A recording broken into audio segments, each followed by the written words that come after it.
From around the world, across the nation, and up your street, it's me, the Grumpy Gardener, here to answer all of your questions about spring gardening, wherever you may live.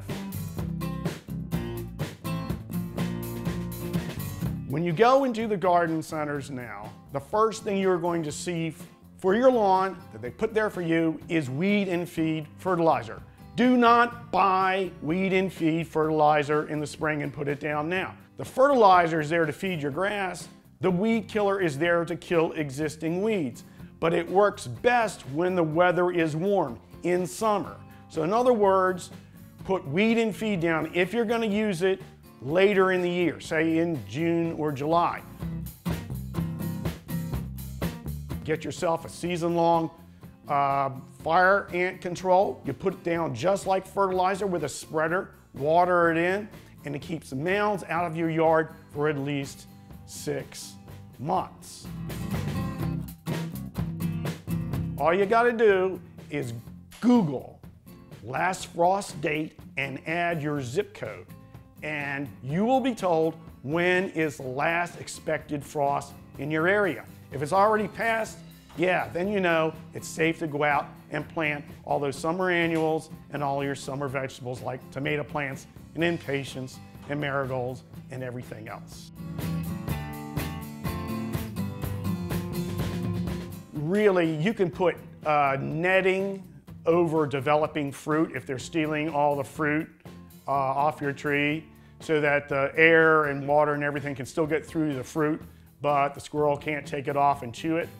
Another thing you can do is you can buy yourself a squirrel trap. When you can bait the trap and set it at the base of the tree, catch the squirrel, and take it off to another undisclosed location and dispose of it however you wish.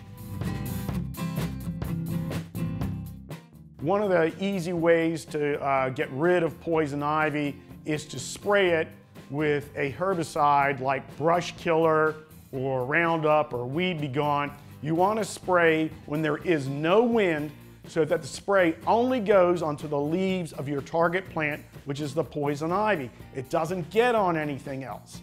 And if you do that, if you're careful where you spray, it will kill the poison ivy, but not kill any of your good plants. If you don't see any new growth start at the top of your plant, scratch the bark of the stem and see if you can find any green layer underneath. If you can't, that stem is dead. And what you want to do is keep scratching, starting at the top, going all the way down to the bottom until you find green.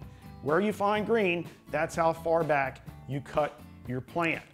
Well, I hope I answered some of the questions that you're having right now in your garden. And if there are other questions that you have that we haven't talked about, just go to southernliving.com and you'll see all sorts of gardening information there. Some of it written by me, some by others, but go to mine first, southernliving.com. I have all the answers.